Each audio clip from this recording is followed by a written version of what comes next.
नेताजी अमर रहे, अमर रहे, अमर रहे। नेताजी अमर रहे, अमर रहे, अमर रहे। सरदार नेताजी अमर रहे, अमर रहे, अमर रहे। नेताजी अमर रहे, अमर रहे, अमर रहे।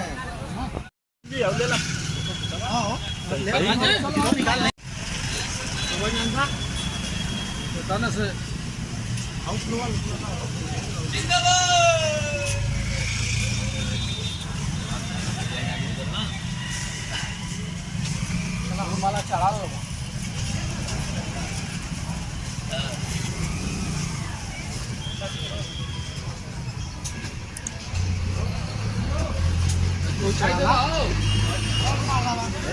जा चढ़ा ला जा जा चढ़ा ला माला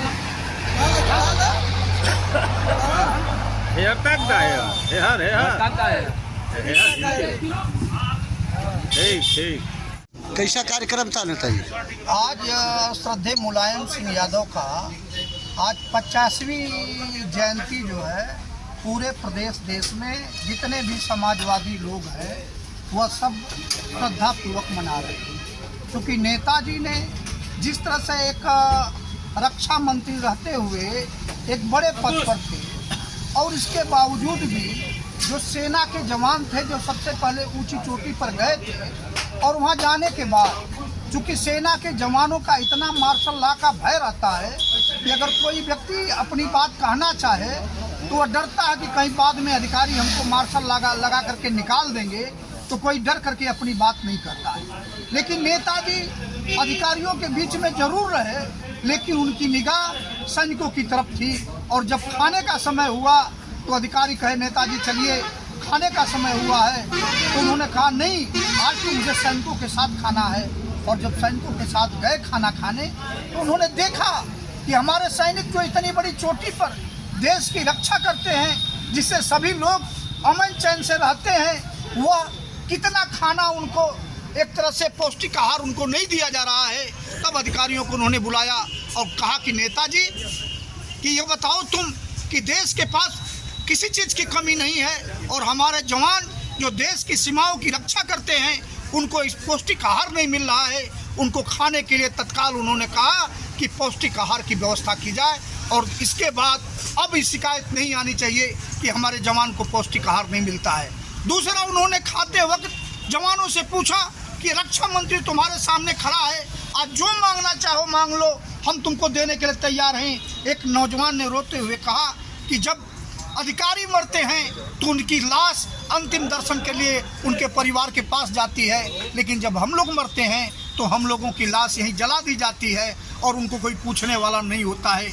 नेताजी ने तुरंत संवेदना जताते हुए तुरंत फाइल मंगा करके आदेश किया कि अब कोई भी जवान मरेगा तो उसकी लाश अंतिम दर्शन के लिए उसके परिवार की तरफ जाएगी। आज यही नेताजी का जो बड़प्पन था, जो कद था कि एक जवान से लेकर के एक आम आदमी से लेकर के और सबसे पहले देश के प्रति जो उनकी तत्परता थी, वही नेताजी को सिरमौर बनाई। और नेताजी ने आज पूरी दुनिया के अंदर जो भारत संविधान की रक्षा के लिए जो उन्होंने त्याग किया, आज सभी लोग पूरी तौर से उनको याद कर रहे हैं। यही नेताजी का जन्मदिन मनाने का जो मुख्य ध्येय है कि आने वाले समय में आज जो ज़रूरत है इस देश में कि सेना के जवानों को खाने में अगर दाल पतली मिलती है, अगर कोई शिकायत करता है कि हमको पतली दाल मिल रही है, उसको निकाल दिया जाता है। और धन्य थे नेताजी, जा करके उन्होंने अपनी आंखों से देखा कि हमारे सैनिकों के साथ क्या जाति हो रही है। यही आज की सरकारों में और नेताजी में यही अंतर है। और नेताजी ने इसी तरह से तमाम सारे लोगों से, किसानों के लिए, नौजवानों के लिए, जब उन्होंने इलाहाबाद में आए थे तो इलाहाबाद के नौजवानों से कहा कि तुम क्या मांगना चाहते हो। नौजवानों ने कहा कि हम लोग जब जाते हैं परीक्षा देने तो हम लोगों के पास टिकट का पैसा नहीं होता है। नेताजी उस समय तुरंत आदेश किए कि कोई भी नौजवान जहां तक जाता है उत्तर प्रदेश के अंदर रोडवेज का किराया नहीं लगेगा। इस तरह के जो फैसले हैं वह नेताजी आम आदमी से जुड़े फैसले थे। और यही आज हम सभी लोग याद करके कि आने वाले समय में अगर नेताजी के आदर्शों को हम चलते हैं तो भारत दुनिया का सिरमौर भारत बनेगा। यही नेताजी का याद करने का मुख्य ध्येय। बहुत बहुत धन्यवाद।